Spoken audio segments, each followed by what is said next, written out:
All right, Pokemon fans, 22 years plus, and Ash Ketchum has finally won the Pokemon League. Now, I'm not really worried about spoilers because on Sunday when this news broke, it was trending. Everyone and their mother was talking about it online and posting articles and memes of, a celebratory fashion, of course, but Ash Ketchum finally won a league. Now, this video for me is pretty special, not specifically because Ash won, but more so a video I did a long time ago. I want to say about whenever the Kalos League final was, about 3 years ago now.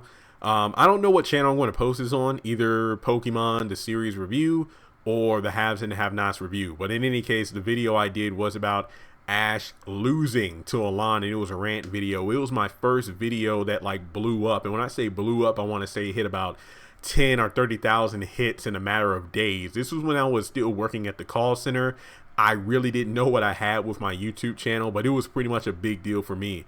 The Pokemon company, the anime, whatever company does the Pokemon anime, they took the video down, and then about 2 years later, they actually allowed me to put it back up. So that was a big deal in itself. But this video, let me just put it this way: I'm just happy that the Pokemon community was overjoyed that Ash won. But on the flip side of the coin, if you're a person like me who, and let me just say, I have not watched every single episode of Sun and Moon anime, but I have watched a lot of the key episodes of the fights with the Grand Trials, the Kahunas, every episode of the League and everything like that. So I've watched a good portion of it to know what's going on, of course. But the thing is, people who are, and I don't want to sound ungrateful, let me just put that out there. I don't want to sound ungrateful, but this was not the league I think Ash should have won. I mean, from a video game perspective, it's like, well, this mirrors the game. A guy that comes from another region, specifically Kanto, comes to Alola, fights their Pokemon League for the first time that they've established it, and then they go on to become the champion. Makes sense. Goes along with the games, but there have been plenty of times where Ash kind of lined up with the player character but still lost, but whatever. So I remember doing a ton of videos on this already about how I wasn't a big fan of the league format where anyone could enter it, and then the exhibition match at the very end of the league would be with the Master Royal. So right there, we kind of knew Ash was going to win just because it made no sense for any other person to have that exhibition battle. I mean, the big debate was, would it be Guzma and then Kukui's identity is revealed, or would it be Ash because Torracat and Incineroar have had a rivalry ever since it was a Litten. But when it comes down to it, I feel that this league wasn't very good. There were a lot. Honestly, I wasn't a big fan of the Battle Royale format, but I think that episode was probably my favorite of the entire league. The only other battles that I really like was the beginning, the episode where Kiawe and Gladion fought, but then in the very next episode, it literally ended in 30 seconds. What was it when Marowak and Turtonator fought Lycanroc and then Savali? And then I did like the first part of the Guzma Ash fight where Torracat one-shotted Scizor with Fire Blast. And Ash versus Gladion, I think I like the first part of it, where it was Metal versus Savali, then Pikachu beat it, then Zoroark came out. But let's just talk about the battle itself. Honestly, we really only need to talk about the last part, Lycanroc versus Lycanroc, because Metal got whooped, but it did put some dents in Savali, so Pikachu could one-shot it. And then Zoroark versus Pikachu, it was kind of rushed. I mean, it only used two moves, Night Daze, and then a barrage of Shadow Claws, leading to the Never-Ending Nightmare versus Breakneck Bliss, basically the Ghost versus normal Z moves, and they knocked each other out.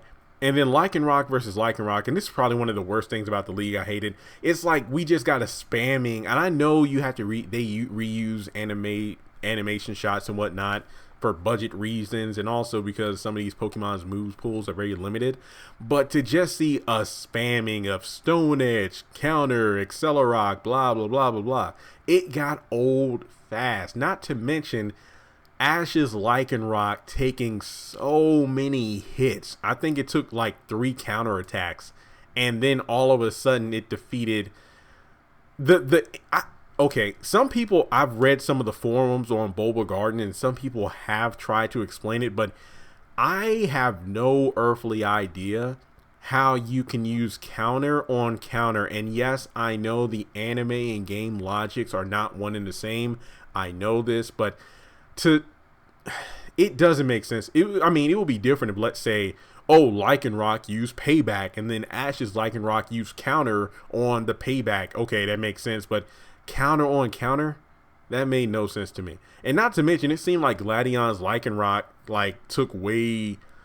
It went down easy compared to other battles. Like, hell, the battle that it had with Kiawe's Marowak and Turtonator, it took a lot of damage, but was still going until it finally fainted from a Focus Blast. Well, 2 Focus Blasts to be exact.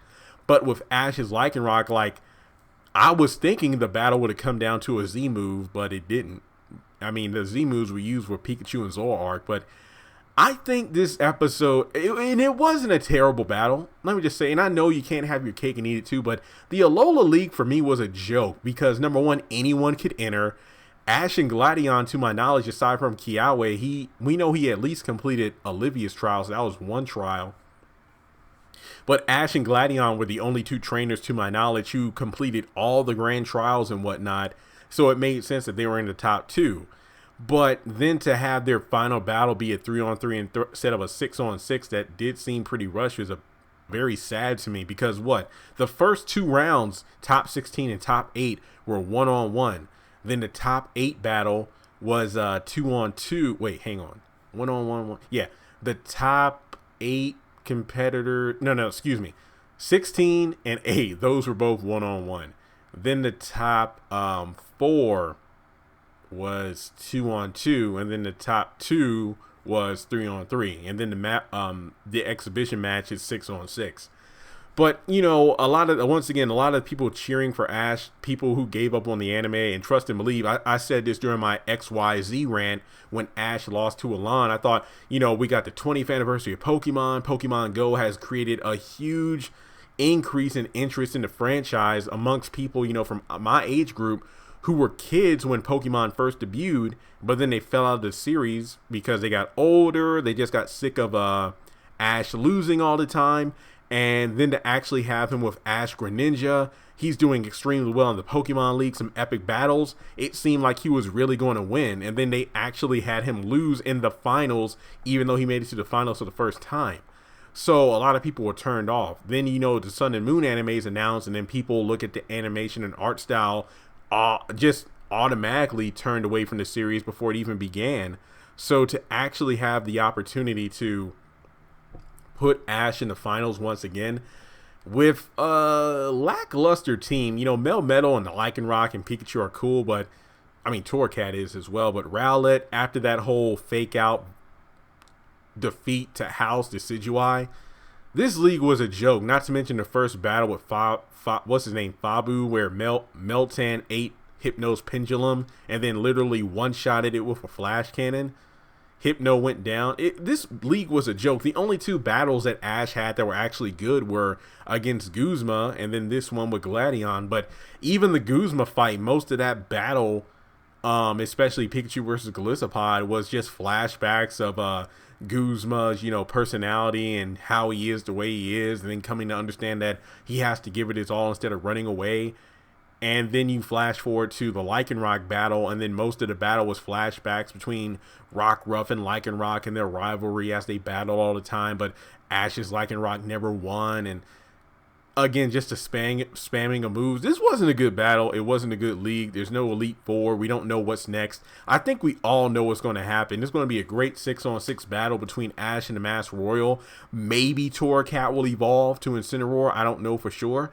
But it does seem kind of weird for it to evolve at the end of the series, and then Ash will just leave it with Professor Oak. But hell, for all we know, Ash will leave Incineroar with the Masked Royal, so it could be like a Battle Royale partner with, Kiawe's Incineroar or something. But I just feel that Ash will lose the exhibition match, and then it's like, oh, just because you won a league doesn't mean you are like the very best in the world or whatever. Kind of like when Ash won the Battle Frontier, but then he lost to Gary, where Electivire beat Pikachu, and then he decided to go to Sinnoh. So I wonder if the same thing's going to happen with Ash in the Mask Royal, and then he goes to Galar, whatever the next region is. So this league wasn't good. Like in terms of like rewatchability, it is really not that good. Like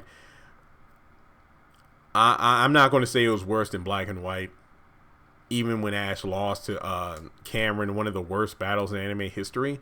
But in terms of the fan base, it is good to see a lot of people just breathing a sigh of relief. You know, the fact that Ash got a Pokemon League tournament trophy before SpongeBob got his driver's license. But then again, I stopped watching SpongeBob like a decade ago, so I don't know if he got his license yet or not. But, you know, it's one of those, well, I can die peacefully now, Ash won.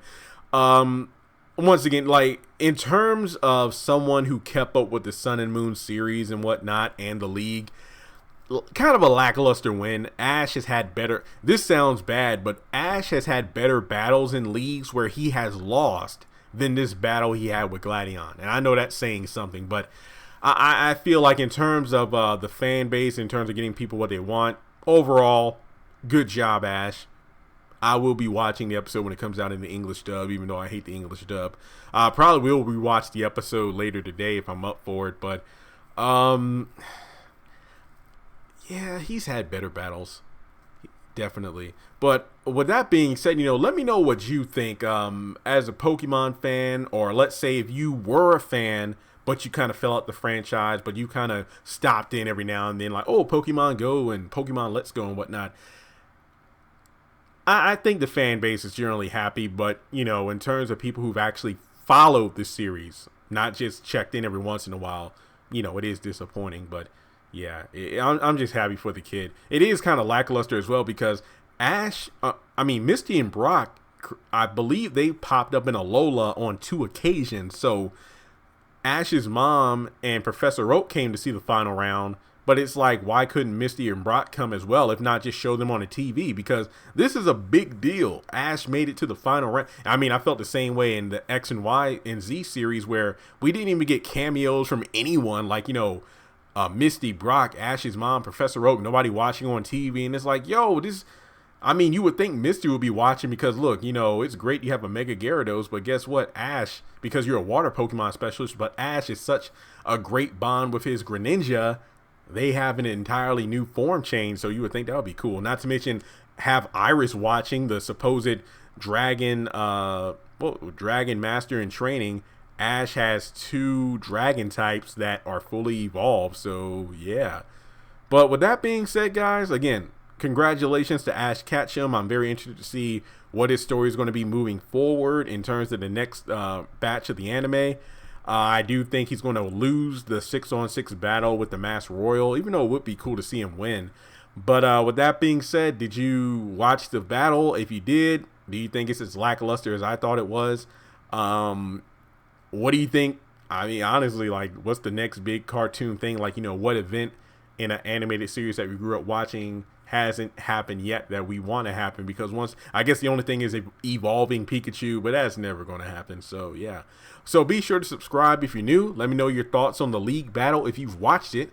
And with that being said, you know, let me know what is one of your favorite Ash Ketchum league battles. Like, I loved his battle with Paul, with Gary, with Katie in the Hoenn region. That was a 6-on-6 battle. If you don't remember, that was the best battle in the Hoenn League. It was the one where Ash fought a Pokemon trainer who actually returned her Pokemon. You know, like basically swapped out Pokemon to have an advantage over Ash. And it ended with Glalie versus Walrein. What was another good battle? Ash versus Drake, where he won the Orange Cup. That was a pretty good one too. Yeah, the Gladion fight wasn't that great. All right, well, thanks so much for tuning in, guys, and I'll talk to you soon.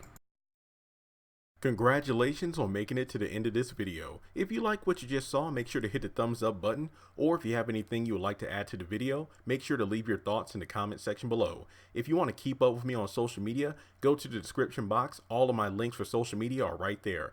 Also, if you feel like you would like to donate to the channel, make sure to click on the link to PayPal. Any amount helps. $1, $5, $20. As a full-time YouTuber, any support from my fans really does mean a lot to me. Finally, make sure to hit the subscribe button as well as the bell notification icon. That way you're kept up to date on any new content I post to the channel. Once again, thank you so much for tuning in, and I'll talk to you in the next video.